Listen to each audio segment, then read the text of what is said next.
ಅಖಿಲ ಭಾರತ ಶರಣ ಸಾಹಿತ್ಯ ಪರಿಷತ್ ವತಿಯಿಂದ 14ನೇ ಅಖಿಲ ಭಾರತ ಶರಣ ಸಾಹಿತ್ಯ ಸಮ್ಮೇಳನ ಅದ್ಧೂರಿಯಾಗಿ ಜರುಗಿತು.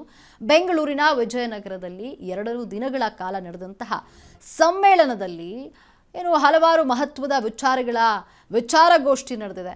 ಶರಣ ಸಾಹಿತ್ಯದ ಮಹತ್ವ, ಪ್ರಾಧಾನ್ಯ ಹಾಗೂ ಕಲೆ ಸಂಸ್ಕೃತಿಗಳ ಬಗ್ಗೆ ಸಂದೇಶವನ್ನು ಸಾರಲಾಯಿತು. ಇದೇ ವೇಳೆ ಶರಣ ಸಾಹಿತ್ಯ ಲೋಕಕ್ಕೆ ತಮ್ಮದೇ ಆದಂತಹ ಕೊಡುಗೆಯನ್ನು ಕೊಟ್ಟ ಹಾಗೂ ಸಾಮಾಜಿಕ ಕಳಕಳಿಯ ಗುಣವನ್ನು ಹೊಂದಿರುವಂತಹ ಡಾಕ್ಟರ್ ಎನ್ ತಿಮ್ಮಪ್ಪನವರ ಅವಿತಾರ ಶ್ರಮವನ್ನು ಗುರುತಿಸಿ ಸನ್ಮಾನವನ್ನು ಮಾಡಿ ಅಭಿನಂದಿಸಲಾಯಿತು. ಜೊತೆಗೆ ಈ ನಡೆದಂತಹ ಕಾರ್ಯಕ್ರಮದಲ್ಲಿ ಚಿತ್ರದುರ್ಗದ ಶ್ರೀ ಮುರುಘಾ ರಾಜೇಂದ್ರ ಬ್ರಹ್ಮನ್ ಮಠದ ಆಡಳಿತ ಮಂಡಳಿ ಸದಸ್ಯರು, ಡಾಕ್ಟರ್ ಶ್ರೀ ಬಸವಕುಮಾರ ಸ್ವಾಮಿಗಳು ಹಾಗೂ ಶ್ರೀ ವಿಭೂತಿಪುರ ಮಠದ ಡಾಕ್ಟರ್ ಶ್ರೀ ಮಹಾಂತ ಲಿಂಗ ಶಿವಾಚಾರ್ಯ ಸ್ವಾಮಿಗಳು, ನಿವೃತ್ತ ಲೋಕಾಯುಕ್ತರಾದಂತಹ ಸುಭಾಷ್ ಅಡಿ, ಸುಮಲಿಂಗ ಸೇವಾಶ್ರಮದ ಅಧ್ಯಕ್ಷರು ಪದ್ಮಶ್ರೀ ಡಾಕ್ಟರ್ ಎಸ್.ಜಿ. ಸುಶೀಲಮ್ಮ, ಹಿರಿಯ ಸಾಹಿತಿ ಹಾಗೂ ಸಮ್ಮೇಳನ ಅಧ್ಯಕ್ಷರು ಭಾಗಿಯಾಗಿದ್ದರು.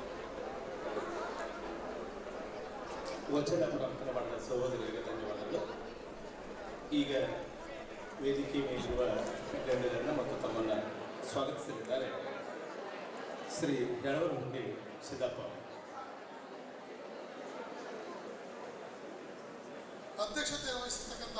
ಸಮ್ಮೇಳನದ ಅಧ್ಯಕ್ಷರು ನಾಡೋಜ ಗೋರು ಚನ್ನಬಸಪ್ಪ ಹಾಗೂ ಸಾಹಿತಿಗಳು, ಶರಣರು, ಬಸವ ತತ್ವಾದಿಗಳು ಭಾಗಿಯಾಗಿದ್ದರು.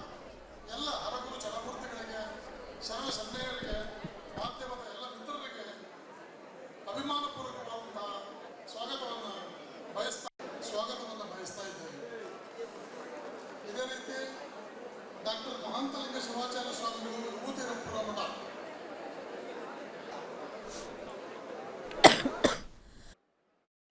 ಪರಿಷತ್ತಿನ ಅಡಿಯಲ್ಲಿ ತುಂಬ ಅದ್ಭುತ ಅಖಿಲ ಭಾರತ ಶರಣ ಸಾಹಿತ್ಯ ಪರಿಷತ್ತಿನ ಅಡಿಯಲ್ಲಿ ತುಂಬ ಅದ್ಭುತವಾಗಿ ಮೂಡಿಬಂತು.